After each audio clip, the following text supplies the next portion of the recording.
Et dans Planète Sauvage, nous avons décidé ce soir de nous arrêter quelques minutes sur ce petit mammifère d'1 mètre de long avec ses écailles qui est devenu l'un des vecteurs de l'actualité de cette semaine. J'ai nommé le pangolin, ce petit mammifère qui aurait été donc responsable en tant qu'hôte intermédiaire de la transmission du coronavirus de la chauve-souris à l'homme via ce petit pangolin. Pour en parler ce soir, nous sommes avec le président du Muséum d'Histoire Naturelle, Monsieur Bruno David. Bonsoir, Monsieur David.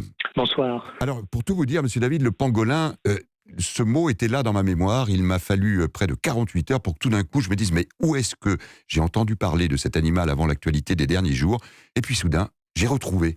Qu'on me permette exceptionnellement de consacrer cette chronique à l'expulsion d'un remords qui me ronge. Je voudrais présenter ici mes excuses au pangolin. Le pangolin est un mammifère édenté d'Afrique et d'Asie. C'est une bête éminemment pacifique. De ma vie, je n'ai jamais eu à me plaindre d'un pangolin. Pourtant, dans un petit livre que j'ai publié il y a plus d'1 an et dont je vous recommande vivement d'éviter la lecture, je m'étais permis de porter un jugement sans doute blessant et péjoratif, visant à discréditer l'image publique de ce paisible quadrupède. Comme ça, pour faire sourire, pour vendre du papier. Bassesse. Le pangolin mesure 1 mètre, sa femelle s'appelle la pangoline, elle ne donne le jour qu'à un seul petit à la fois qui s'appelle Toto. Le pangolin ressemble à un artichaut à l'envers prolongé d'une queue à la vue de laquelle on se prend à penser que le ridicule ne tue plus. Voilà, on aura bien sûr reconnu l'humour indémodable de Pierre Desproges dans son sketch sur le pangolin. Vous le connaissiez ce sketch d'ailleurs, Bruno David ? Oui, je connaissais ce sketch de Pierre Desproges qui est absolument extraordinaire, qui est très très drôle. Et ça fait un sketch naturaliste et en réfléchissant, ça m'évoquait un peu la rubrique à Braque aussi de Gottlieb, qui était capable de description totalement ésotérique de pas mal d'animaux. De pas mal d'animaux et de leur rendre d'une certaine manière hommage également. En attendant, lui, le pangolin, il doit essuyer en ce moment des foudres. Précisons tout de suite que vous confirmez donc que ce mammifère aurait pu transmettre à l'homme le coronavirus. Écoutez, c'est ce qui est dit, puisqu'il y a eu des analyses génétiques du coronavirus et qu'on a montré que celui qu'on trouvait dans le pangolin était semblable à 99% à celui qui infecte l'homme. Donc il y a une probabilité très forte que ça soit le même virus. Alors le pangolin, c'est donc ce petit mammifère qu'on trouve à la fois en Afrique et en Asie, qui se nourrit d'insectes et qui est, il faut le dire clairement aujourd'hui, Bruno David, une espèce très menacée. Oui, c'est une espèce menacée parce qu'elle est très appréciée pour sa chair. Alors c'est une espèce sauvage, on ne l'élève pas, on le chasse. Et c'est une espèce qui est appréciée pour sa chair et également pour ses écailles qui sont utilisées dans la médecine traditionnelle chinoise.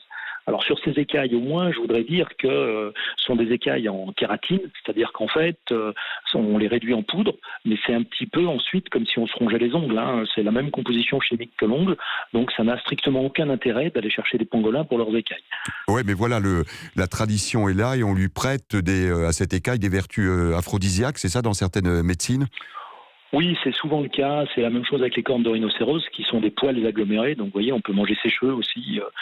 Donc, c'est totalement... ce sont des croyances scientifiquement absolument pas fondées. Et malheureusement, il y a pas mal d'animaux qui sont victimes de ces croyances. Le chiffre du nombre de pangolins victimes chaque année d'un trafic illégal est énorme, 100 000. Et c'est bel et bien ce qui menace aujourd'hui cette espèce, Bruno David. Oui, c'est d'autant plus dommage que finalement le pangolin est un animal très sympathique. Pierre Desproges nous l'a démontré et on s'acharne pour sa viande, pour ses écailles, alors que même, je le disais, ces écailles n'ont aucune vertu thérapeutique particulière. Et là, on a une sorte de retour de bâton puisque finalement, il est aussi l'hôte intermédiaire de ce coronavirus. C'est que si on n'avait pas chassé ces pangolins, on n'aurait pas ce problème de coronavirus. Eh oui, il faut le rappeler, ça. Nous sommes créé le problème en allant justement au contact d'animaux sauvages, alors qu'on n'avait pas de raison particulière d'être en contact avec ces animaux. Et oui, et ça c'est un retour de l'histoire, effectivement, aujourd'hui, aux conséquences très très lourdes. Il risque d'être... C'est notre cupidité, en quelque sorte, qui fait qu'on a ce retour de bâton. Et il risque donc d'être même encore plus victime de l'homme, aujourd'hui, qu'on lui porte cette vertu d'être porteur d'un virus. Oui, c'est ça. Alors maintenant, les virus, ça mute beaucoup, donc j'espère que d'ici 1 an ou 2, ce virus aura perdu de sa virulence, qu'on sera passé à autre chose, qu'il y aura quand même eu, j'espère, effectivement, le moins de morts possible dans les populations humaines. C'est ce qu'on doit souhaiter. Mais néanmoins, ça doit aussi nous servir de leçon, comme quoi aller chercher des animaux sauvages, vouloir se nourrir d'animaux sauvages, etc., ça pose des problèmes.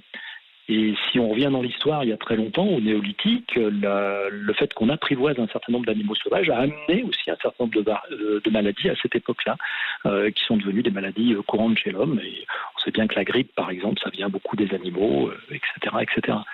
Et cette leçon, eh bien, il était urgent peut-être de la rappeler ce soir dans Planète Sauvage. Merci beaucoup Bruno David, président du Muséum d'Histoire Naturelle, de nous avoir accompagnés pour nous parler de ce petit